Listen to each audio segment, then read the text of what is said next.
Hallelujah ഹല്ലേലൂയ ഹല്ലേലൂയ. കണ്ണുകളടച്ച് ഹല്ലേലൂയ ഹല്ലേലൂയ ഹല്ലേലൂയ ഹല്ലേലൂയ ഹല്ലേലൂയ ഹല്ലേലൂയ ഹല്ലേലൂയ ഹല്ലേലൂയ ഹല്ലേലൂയ ഹല്ലേലൂയ. രണ്ട് കരങ്ങൾ ഒരിക്കൽ കൂടെ സ്വർഗ്ഗത്തിലേക്ക് ഉയർത്തിപ്പിടിച്ച് പരിശുദ്ധാത്മാവിന്റെ അഗ്നിയുടെ അഭിഷേകം നമ്മുടെ ജീവിതങ്ങളിലേക്ക് നിറയാനുള്ള ദാഹത്തോടെ എല്ലാ ദൈവമക്കളും ചേർന്നൊന്ന് സ്തുതിക്കട്ടെ. ഹല്ലേലൂയ ഹല്ലേലൂയ ഹല്ലേലൂയ ഹല്ലേലൂയ ഹല്ലേലൂയ ഹല്ലേലൂയ ഹല്ലേലൂയ ഹല്ലേലൂയ ഹല്ലേലൂയ ഹല്ലേലൂയ. പരിശുദ്ധാത്മാവേ, ദൈവത്തിന്റെ ശക്തിയെ അവിടുന്ന് ഞങ്ങളിലേക്ക് സ്നേഹത്തോടെ ആവസിക്കണമേ. ഈ നാളുകളിൽ ഈശോയുടെ കൂടുതൽ അടുക്കാൻ, പിതാവിലേക്ക് പോകേണ്ട വഴിയായ യേശുവിനെ തിരിച്ചറിയാൻ, ആ വഴിയിലൂടെ നിരന്തരം സഞ്ചരിക്കാൻ കൃപ തരണമേ, അഭിഷേകം തരണമേ, ഉണർവ് തരണമേ, ചൈതന്യം തരണമേ. ഹല്ലേലൂയ ഹല്ലേലൂയ ഹല്ലേലൂയ ഹല്ലേലൂയ ഹല്ലേലൂയ ഹല്ലേലൂയ ഹല്ലേലൂയ ഹല്ലേലൂയ.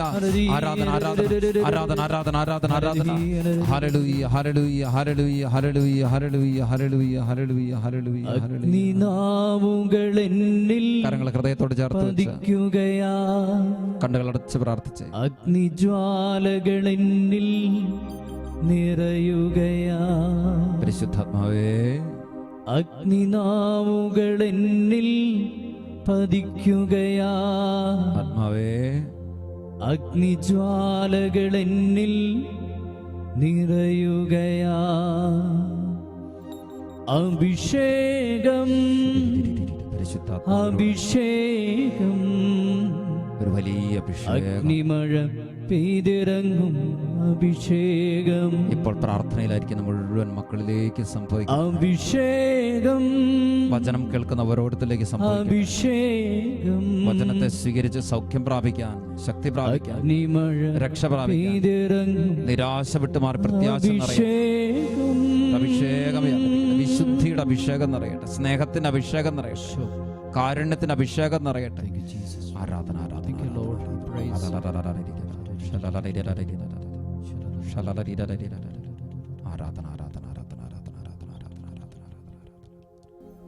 അമ്മേ ദൈവമാതാവേ, ഞങ്ങൾക്കായി പ്രാർത്ഥിക്കണമേ. വിശുദ്ധ ഔസേപ്പേ, സകല വിശുദ്ധരെ, കാവൽ മാലാഖന്മാരെ ഞങ്ങൾക്ക് വേണ്ടി അപേക്ഷിക്കണമേ. ആമേൻ ആമേൻ. പറഞ്ഞേ ഹല്ലേലൂയ ഹല്ലേലൂയ. ശക്തിയോട് പറഞ്ഞേ ഹല്ലേലൂയ ഹല്ലേലൂയ. നോക്കിയിരിക്കാം. ഈശോയിൽ അനുഗ്രഹിക്കപ്പെട്ടവരെ, നമ്മൾ ചിന്തിക്കുന്നത്, നമ്മളെ പഠിപ്പിക്കുന്ന, നമ്മളെ അനുസ്മരിപ്പിക്കുന്ന ഒരു പരിശുദ്ധാത്മാവുണ്ട് എന്ന് ഞാൻ പ്രാരംഭത്തിൽ പറഞ്ഞതിൻ്റെ ബാക്കിയാ. ഈ ലോക്ക്ഡൗണിൻ്റെ നാളുകളിൽ ഒരു അക്രൈസ്തവ യുവാവുമായി പ്രണയത്തിലായി, പിന്നീട് ആ ചെറുപ്പക്കാരനൊപ്പം വീട്ടുകാരെയും ബന്ധുക്കളെയും പ്രിയപ്പെട്ടവരെയും ഒക്കെ മറന്ന് ഇറങ്ങിപ്പോയ നാളുകളായിട്ട് എനിക്ക് പരിചയമുള്ള ഒരു മകള്, അവളുമായിട്ട് സംസാരിക്കാനായിട്ട് ഇടവന്നത് ഞാൻ ഓർക്കുകയാണ്. അപ്പം ഞാൻ സ്നേഹത്തോട് ചോദിച്ചു, നിനക്ക് സുഖമാണോ, എങ്ങനെയുണ്ട് ജീവിതമൊക്കെ, ഹാപ്പിയാണോ,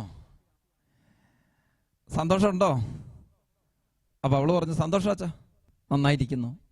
കുറച്ചുകൂടെയൊക്കെ സംസാരിച്ച് വന്നപ്പോൾ ഞാൻ ചോദിച്ചു, ഇപ്പം നിനക്കിങ്ങനെ തോന്നുന്നില്ലേ ആ എടുത്തിയാട്ടം വേണ്ടായിരുന്നു, അത്ര ഒരു ആവേശം വേണ്ടായിരുന്നു? ഇപ്പോൾ കുടുംബാംഗങ്ങൾക്കാണേലും ബന്ധുമിത്രാദികൾക്കാണേലും സുഹൃത്തുക്കൾക്കാണേലും പലർക്കും എന്തോ ഒരു ബന്ധത്തിൻ്റെ അകൽച്ച, അതങ്ങനെ നിനക്ക് ഫീൽ ചെയ്യുന്നില്ലേ? അതുമാത്രമല്ല, ഇപ്പം നിനക്ക് പള്ളിയിൽ പോകാൻ സാധിക്കുന്നുണ്ടെങ്കിലും കൂദാശകളൊന്നും സ്വീകരിക്കാൻ പറ്റുന്നില്ലല്ലോ. അപ്പോൾ അതിൻ്റെ ഒരു സങ്കടം സത്യം പറഞ്ഞാൽ നിൻ്റെ ഉള്ളിലില്ലേ? ഹൃദയം തുറന്ന് ആ മകൾ എന്നോട് സംസാരിച്ചു. അപ്പോൾ അവളെന്നോട് പറയാണ്, അച്ഛാ, ആ ഒരു വല്ലാത്ത വേദന എൻ്റെ ഉള്ളിലുണ്ട്. ചെറുപ്പം മുതൽ ഒരു ക്രൈസ്തവ ഭവനത്തിൽ പ്രാർത്ഥനകൾ ചൊല്ലി വളർന്ന, ഓരോ ദിവസവും ദേവാലയത്തിൽ പോയി പരിശുദ്ധ കുർബാനകളിലെ പ്രാർത്ഥനകളിൽ പങ്കെടുത്തുകൊണ്ടിരുന്ന, കുമ്പസാരം എന്ന കൂദാശയിലൂടെ ഹൃദയത്തെ കഴുകി വിശുദ്ധീകരിച്ചു കൊണ്ടിരുന്ന വിശ്വാസമുള്ള എൻ്റെ ജീവിതത്തിൽ പെട്ടെന്നുള്ള ഒരാവേശത്തിൻ്റെ ഇറങ്ങിപ്പുറപ്പെടൽ എന്നെ വല്ലാതെ വേദനിപ്പിക്കുന്നുണ്ട്. പക്ഷെ എന്താ ചെയ്യുക? അന്ന് ഇത്രയൊന്നും ചിന്തിച്ചില്ല, അന്നിങ്ങനെയൊന്നും ഓർത്തില്ല. അതാ സത്യം. പ്രിയപ്പെട്ട സത്യത്തിൽ ആ മകള് ഹൃദയം തുറന്ന് പറഞ്ഞപ്പോൾ ഞാൻ ഓർക്കുകയാണ്, ഇങ്ങനെ ഒരുപാട് പേര് പെട്ടെന്നുള്ള ഈ ആവേശത്തിൻ്റെ പേരിൽ ഇറങ്ങി പുറപ്പെട്ട് പല കാര്യങ്ങളെയും മറന്ന് പ്രണയത്തിലൂടെ കടന്നു പോകുന്ന വിവാഹ ജീവിതത്തിൽ മാത്രമല്ല, ജീവിതത്തിൻ്റെ പല ഘട്ടങ്ങളിലും അതേത് തരത്തിലുള്ള പാപത്തിലേക്കുള്ള പോക്കായിക്കൊള്ളട്ടെ, മറ്റേത് ലോകമോഹങ്ങളിലേക്കുള്ള വീഴ്ചയായിക്കൊള്ളട്ടെ, ഇവിടൊക്കെ ഇങ്ങനെ പലതിനെയും മറന്നുപോയി ഒരു കൂപ്പുകുത്തൽ സംഭവിക്കുന്നുണ്ട്. മത്തായി സുവിശേഷത്തിന്റെ 22-ാം അധ്യായത്തിലെ 29-ാമത്തെ വചനത്തില് ഈശോ പറയുന്ന കാര്യം നമ്മളിങ്ങനെ വ്യക്തമായിട്ട് കണ്ടെത്തുന്നുണ്ട്. വിശുദ്ധ ലിഖിതങ്ങളോ ദൈവത്തിന്റെ ശക്തിയോ അറിയാത്തത് കൊണ്ടല്ലേ നിങ്ങൾക്ക് തെറ്റുപറ്റുന്നത്. പറഞ്ഞേ ഹല്ലേലൂയ. ഹല്ലേലൂയ. അപ്പൊ എന്താണ് തെറ്റുപറ്റാനുള്ള കാരണം? തെറ്റുപറ്റാൻ കാരണം വേറൊന്നുമല്ല, വിശുദ്ധ ലിഖിതങ്ങൾ അറിയത്തില്ല, ദൈവത്തിന്റെ ശക്തി അറിയത്തില്ല. നമ്മൾ ചിന്തിക്കും ബൈബിളൊക്കെ അറിയാം, എത്ര നാൾ വേദപാഠം പഠിച്ച, എന്നിട്ട് ഈ കാര്യങ്ങളൊക്കെ അറിയത്തില്ലേ? പ്രിയപ്പെട്ടവരെ, അറിയേണ്ടതായ വിധത്തിൽ ദൈവത്തെ അറിഞ്ഞിട്ടില്ല, ദൈവിക കാര്യങ്ങളെ അറിഞ്ഞിട്ടില്ല, പരിശുദ്ധ സഭയെ അറിഞ്ഞിട്ടില്ല, സഭയിലൂടെ ജീവിതത്തിലേക്ക് ലഭ്യമാകുന്ന വലിയ അനുഗ്രഹത്തെ കുറിച്ചുള്ള വേണ്ടത്ര രീതിയിലുള്ള അവബോധം ജീവിതത്തിലില്ല. ഇതാണ് ആ മകൾക്ക് സംഭവിച്ച കാര്യവും നമ്മുടെ ഓരോരുത്തരുടെയും ജീവിതങ്ങളിൽ ഈ നാളുകളിൽ സംഭവിക്കുന്ന കാര്യവും. പലതരത്തിലുള്ള കൂട്ടുകെട്ടുകൾ കൊണ്ട് തകരുന്നതും, അത് ക്ലബ്ബായിക്കോട്ടെ, മറ്റു തരത്തിലുള്ള പാർട്ടികളോ പ്രസ്ഥാനങ്ങളോ ആയിക്കോട്ടെ, വേറെ ചിലർ വഴിതെറ്റിപ്പോകുന്ന അനുഭവങ്ങളായിക്കോട്ടെ, മറ്റ് ചില സഭകളിലേക്കോ പ്രസ്ഥാനങ്ങളിലേക്കോ ആകർഷിക്കപ്പെട്ട് വീണു പോകുന്നതായിക്കോട്ടെ, ഇതിനൊക്കെ പിന്നിൽ ഒരൊറ്റ ഉത്തരവുള്ളൂ: വിശുദ്ധ ലിഖിതം അറിയത്തില്ല, ദൈവത്തിന്റെ ശക്തി അറിയത്തില്ല. പ്രിയപ്പെട്ടവർ, അതാ ഞാൻ പറഞ്ഞത്, ഇതൊക്കെ നമ്മളെ പഠിപ്പിക്കുകയും വ്യക്തമായിട്ട് അനുസ്മരിപ്പിക്കുകയും ചെയ്യുന്ന ഒരു ദൈവിക ശക്തി നമുക്ക് കൂടെയുണ്ട്. അതാണ് ദൈവത്തിന്റെ പരിശുദ്ധാത്മാവ്. പറഞ്ഞേ ഹല്ലേലൂയ. ഹല്ലേലൂയ. അപ്പസ്തോല പ്രവർത്തനത്തിന്റെ 19-ാം അധ്യായത്തില് 1 മുതൽ 5 വരെയുള്ള ഭാഗത്ത് ഈ പൗലോസും അപ്പോളോസും ഒക്കെ ചേർന്ന് എഫെസസിൽ എത്തിച്ചേരുന്നുണ്ട്. എഫെസസിൽ എത്തിച്ചേരുന്ന അവസരത്തിൽ അവിടെ വിശ്വാസം സ്വീകരിച്ച ഏതാനും പേരെ കണ്ടെത്തി. അപ്പോൾ പൗലോസ് അവരോട് ചോദിക്കുന്നുണ്ട്, നിങ്ങൾ വിശ്വാസം സ്വീകരിച്ചപ്പോൾ പരിശുദ്ധാത്മാവിനെ സ്വീകരിച്ചോ? അവര് ചോദിച്ചു, പരിശുദ്ധാത്മാവാ? അങ്ങനെ ഒന്നുണ്ടോ? അതെന്താ അത്? അപ്പൊ നോക്കിക്കേ, യേശു ക്രിസ്തുവിൽ വിശ്വാസം സ്വീകരിച്ചിട്ടുണ്ട്, പക്ഷെ അവര് പറയാണ് പരിശുദ്ധാത്മാവാ, അതറിയാൻ മേല. അപ്പൊ പൗലോസ് വീണ്ടും അവരോട് ചോദിക്കാണ്, അങ്ങനെയെങ്കിൽ പിന്നെ നിങ്ങൾ എന്നാ ജ്ഞാനസ്നാനം സ്വീകരിച്ചത്? അവര് പറഞ്ഞു, ഞങ്ങൾ അനുതാപത്തിന്റെ ജ്ഞാനസ്നാനം സ്വീകരിച്ച്. പൗലോസ് ലീഹ പറഞ്ഞു വെച്ചു, അത് സ്നാപക യോഹന്നാൻ നൽകിയ സ്നാനപ്പെടുത്തലാണ്. എൻ്റെ പിന്നാലെ വരുന്നവൻ എന്നേക്കാൾ ശക്തനാണ് എന്ന് ഓർമ്മിപ്പിച്ചുകൊണ്ട് ഈശോ മിശിഹായിക്ക് വഴിയൊരുക്കിയ സ്നാപക യോഹന്നാൻ മാനസാന്തരത്തിന് ഫലങ്ങൾ പുറപ്പെടുവിക്കാനായിട്ട്, അനുദപിക്കാനായിട്ട് ആഹ്വാനം ചെയ്തുകൊണ്ട് അവരുടെ ജീവിതങ്ങളിലേക്ക് നൽകിയ ഒരു സ്നാനപ്പെടല് എന്ന് പറയുന്നത് അനുദപിക്കാനായിട്ടുള്ള ഓർമ്മപ്പെടുത്തലാണ്. കാരണം ഇതാ, പ്രകാശമായ യേശുക്രിസ്തു ലോകത്തിലേക്ക് വരുന്നു. അവന്റെ പ്രകാശത്തെ സ്വീകരിക്കണമെങ്കിൽ നീ പാപത്തിന്റെ അന്ധകാരത്തിൽ കടന്നാൽ നിനക്ക് സാധ്യമാവുകയില്ല. അതുകൊണ്ട് അനുദപിക്കണം. ഈ ഓർമ്മപ്പെടുത്തൽ നൽകുന്ന സ്നാനമാണ് സ്നാപക യോഹന്നാൻ നൽകിയ അനുതാപത്തിന്റെ ജ്ഞാനസ്നാനം. ഇവിടെ പൗലോസ് ഓർമ്മിപ്പിക്കുകയാണ്, അത് പോരാ, മറിച്ച് നീ ആത്മാവിലാലും അഗ്നിയാലും സ്നാനപ്പെടണം. അതാണ് പരിശുദ്ധാത്മാവിലുള്ള സ്നാനപ്പെടൽ. പറഞ്ഞേ ഹല്ലേലൂയ. ഹല്ലേലൂയ. പ്രിയപ്പെട്ട ദൈവമക്കളെ, പരിശുദ്ധാത്മാവിലുള്ള യഥാർത്ഥ സ്നാനപ്പെടൽ നമ്മുടെ ജീവിതങ്ങളിൽ സംഭവിക്കുമ്പോഴാണ് നമ്മുടെ ഓരോ ജീവിതങ്ങളും ആത്മാവിൽ നയിക്കപ്പെടുക. ആ പരിശുദ്ധാത്മാവ് നമ്മളെ പഠിപ്പിക്കും, ആ പരിശുദ്ധാത്മാവ് നമ്മളെ അനുസ്മരിപ്പിക്കും, ആ പരിശുദ്ധാത്മാവ് പാവബോധം തരും, ആ പരിശുദ്ധാത്മാവ് നമ്മുടെ ജീവിതങ്ങളിലേക്ക് നീതിബോധം തരും. അങ്ങനെ ആത്മാവിൽ നിറയപ്പെട്ട അതിശക്തമായ ഒരു ജീവിതമായിട്ട് നമ്മുടെ ഓരോ ജീവിതങ്ങളും മാറും. ഈ ഒരു വ്യതിരക്തത മനുഷ്യബുദ്ധിക്ക് ചിന്തിക്കാൻ സാധിക്കാത്ത ഒന്നാണ്. സ്നേഹത്തോടെ പറഞ്ഞേ ഹല്ലേലൂയ. ഹല്ലേലൂയ. പരിശുദ്ധ പിതാവ് ഫ്രാൻസിസ് പാപ്പ ആനന്ദിച്ചാഹ്ലാദിക്കുവിൻ എന്ന അപ്പസ്തോലിക ആഹ്വാനത്തിൽ അതിൻ്റെ 23, 24 ഖണ്ഡികകളിൽ വളരെ വ്യക്തമായിട്ട് ഓർമ്മിപ്പിക്കുന്ന ഒരു കാര്യമുണ്ട്. ജീവിതത്തിലെ എല്ലാ നിമിഷങ്ങളിലും, നിങ്ങൾ എടുക്കേണ്ട എല്ലാ തീരുമാനങ്ങളിലും ദൈവം എന്താണ് ആഗ്രഹിക്കുന്നത് എന്ന് പരിശുദ്ധാത്മാവിനോട് ചോദിക്കുവിൻ.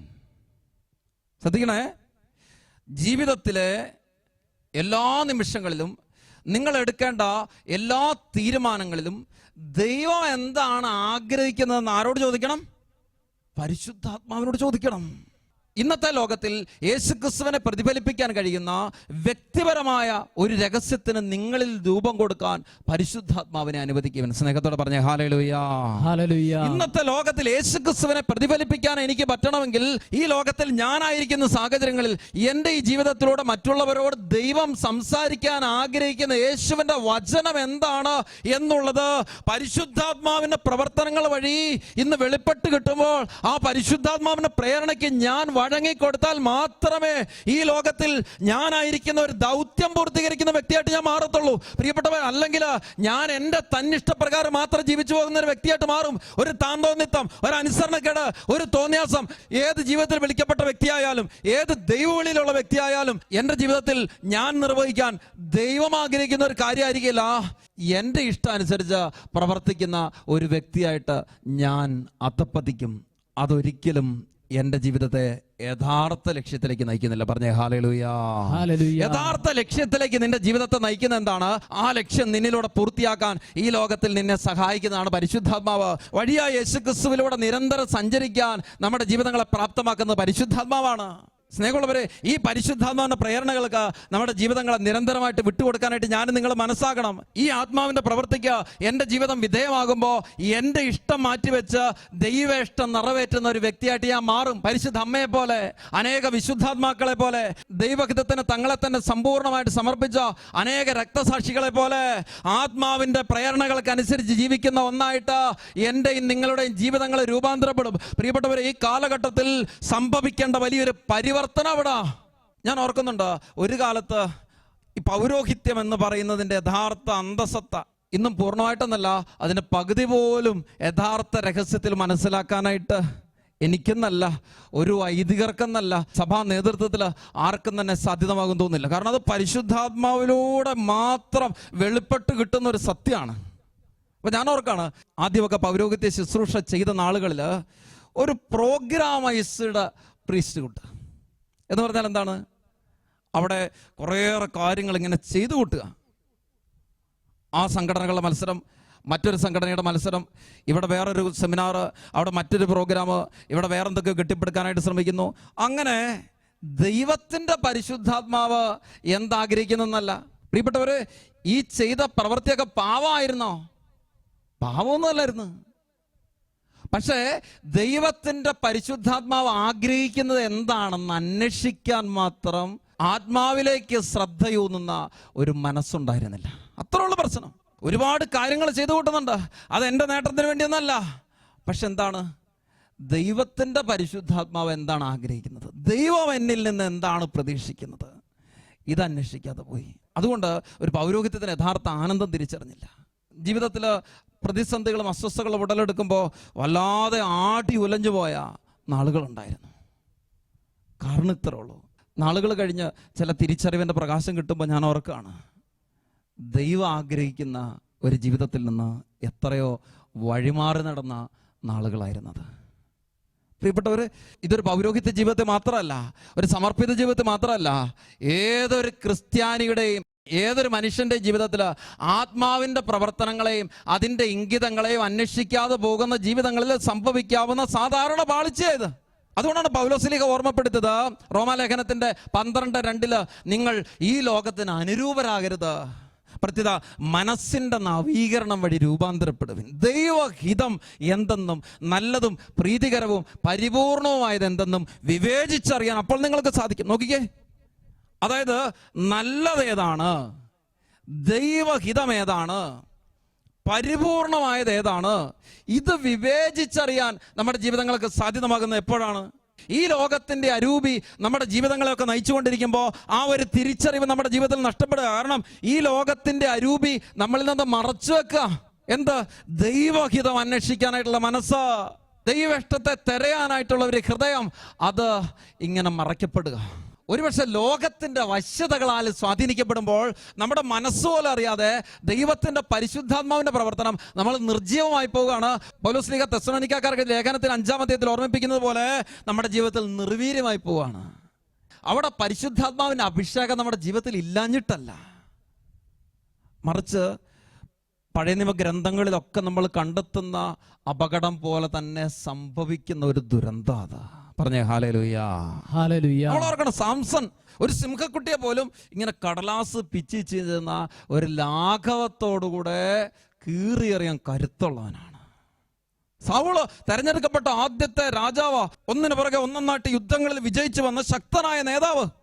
ഓർക്കണം, സംഭവിച്ചിട്ടുള്ള അബദ്ധങ്ങൾ ചെറിയ ചെറിയ കാര്യങ്ങളിലൂടെയാണ്. സംസന് ഒരു സ്വൈരണീയമായിട്ടുള്ള സൗഹൃദങ്ങളിലൂടെ വന്ന ഒരു പരാജയമാണ് ജീവിതത്തിൻ്റെ ഈ ശക്തി മുഴുവൻ ചോർത്തിക്കളയാനായിട്ട് കാരണമായത്.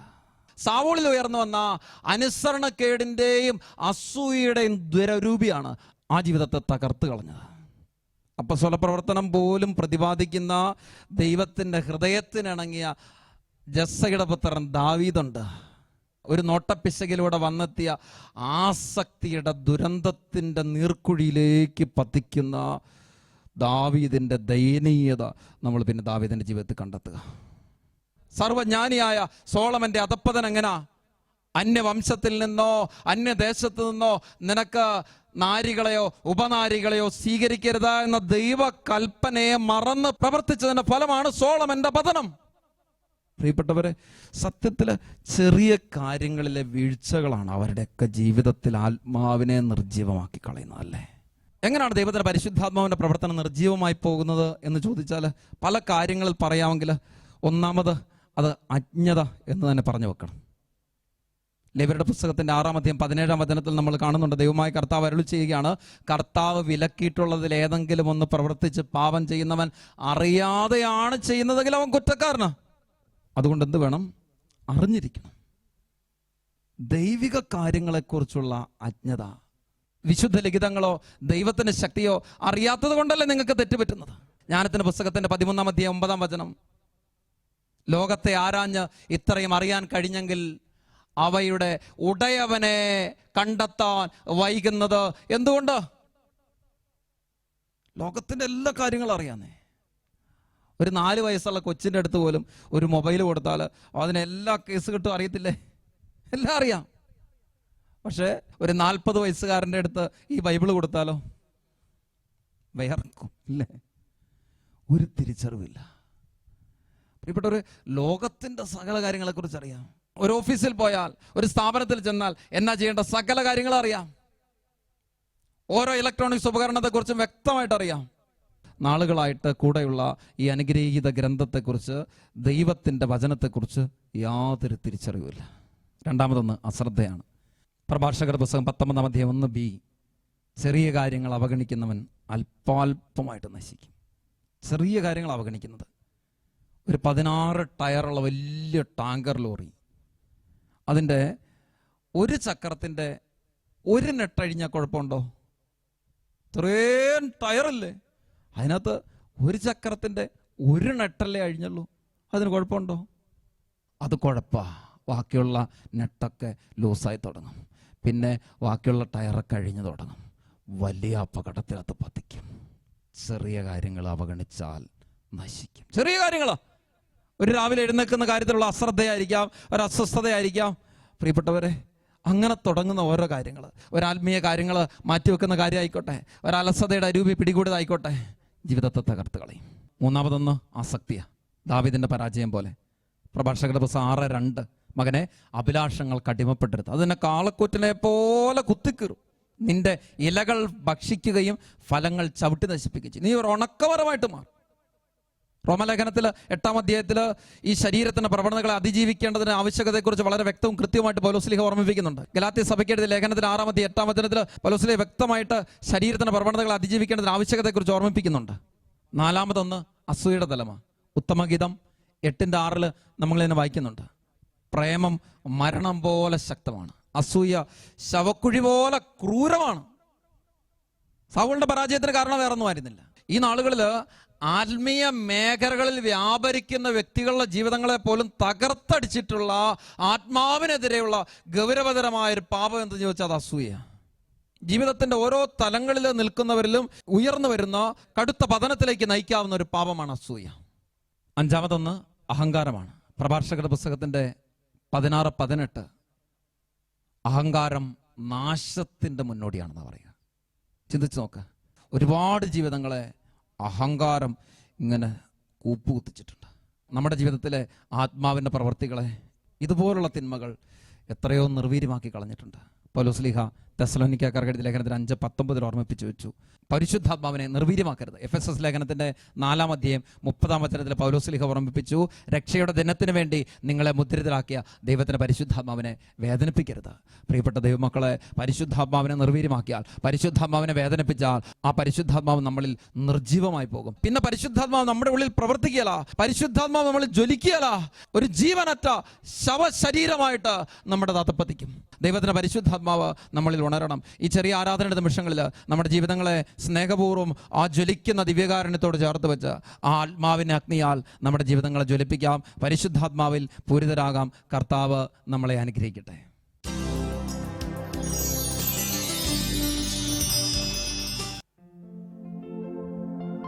കരങ്ങളെ യാചനാരൂപത്തിൽ പിടിച്ച് സ്നേഹത്തോടെ ഈശോയുടെ മുമ്പിൽ ഇങ്ങനെ പ്രാർത്ഥിക്കാം.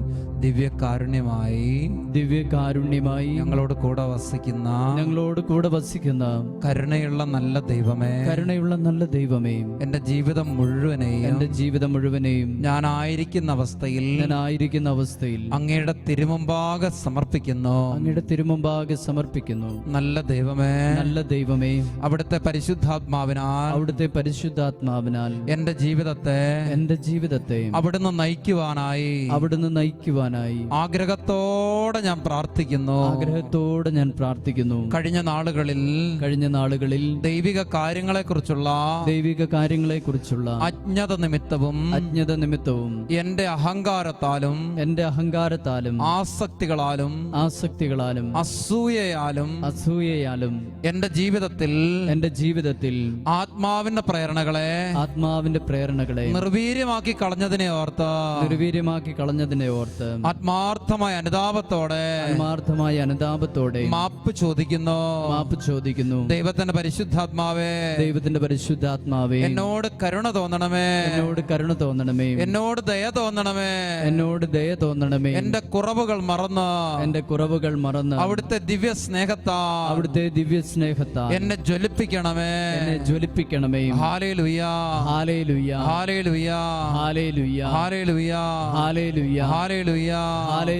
രണ്ട് കരങ്ങൾ കർത്താവിന്റെ സന്നിധിയിലേക്ക് ഉയർത്തിപ്പിടിച്ചുകൊണ്ട് ദൈവത്തിന്റെ പരിശുദ്ധാത്മാവിന്റെ പ്രേരണകളെ നിഷേധിച്ച് കളഞ്ഞ എല്ലാ അനുഭവങ്ങൾക്കും അവസരങ്ങൾക്കും കർത്താവിനോട് മാപ്പ് ചോദിച്ചുകൊണ്ടും പരിശുദ്ധാത്മാവിൽ നയിക്കപ്പെടാനായിട്ട് നമ്മുടെ ജീവിതങ്ങളെ പരിപൂർണമായിട്ട് സമർപ്പിച്ചുകൊണ്ടും നല്ല ശക്തിയോടെ തീക്ഷ്ണതയോടെ എല്ലാ ദൈവമക്കളും ഒരുമിച്ച് ചേർന്നൊന്ന് സ്തുതിക്കട്ടെ. ഹല്ലേലൂയ, ഹല്ലേലൂയ, ഹല്ലേലൂയ, ഹല്ലേലൂയ, ഹല്ലേലൂയ, ഹല്ലേലൂയ, ഹല്ലേലൂയ, ഹല്ലേലൂയ, ഹല്ലേലൂയ, ഹല്ലേലൂയ, ഹല്ലേലൂയ, ഹല്ലേലൂയ. പരിശുദ്ധാത്മാവേ, ഉന്നത ശക്തിയായി അവിടുന്ന് എന്റെ ജീവിതത്തിലേക്ക് നിറയുവാൻ തിരുവള്ളമാകണമേ എന്ന് പ്രാർത്ഥിക്കുന്നു. കഴിഞ്ഞ നാളുകളിൽ ആത്മാവിന്റെ പ്രേരണകളെ നിഷേധിച്ച് കളഞ്ഞ എല്ലാ ബലഹീന നിമിഷങ്ങൾക്കും മാപ്പ് ചോദിച്ചുകൊണ്ട് പ്രാർത്ഥിക്കുന്നു. പരിശുദ്ധാത്മാവേ, നിറയണമേ, സ്പർശിക്കണമേ. ഹല്ലേലൂയ, ഹല്ലേലൂയ, ഹല്ലേലൂയ, ഹല്ലേലൂയ, ഹല്ലേലൂയ, ഹല്ലേലൂയ, ഹല്ലേലൂയ, ഹല്ലേലൂയ, ഹല്ലേലൂയ, ഹല്ലേലൂയ, ഹല്ലേലൂയ, ഹല്ലേലൂയ, ഹല്ലേലൂയ, ഹല്ലേലൂയ, ഹല്ലേലൂയ. കർത്താവിന്റെ സ്നേഹപൂർവമായ ആശീർവാദം നമ്മൾ ഈ സമയത്ത് സ്വീകരിക്കുകയാണ്. ഈശോ നമ്മുടെ മേലെ കരങ്ങൾ ഉയർത്തി അവിടുത്തെ ആത്മാവിനെ നമ്മളിലേക്ക് വർഷിക്കുന്ന സമയമാണ്. അവബോധത്തോടുകൂടെ ഈശോയെ ആവർത്തിച്ച് വിളിച്ചുകൊണ്ട് കർത്താവിന്റെ ആശീർവാദം നമുക്ക് സ്വീകരിക്കാം.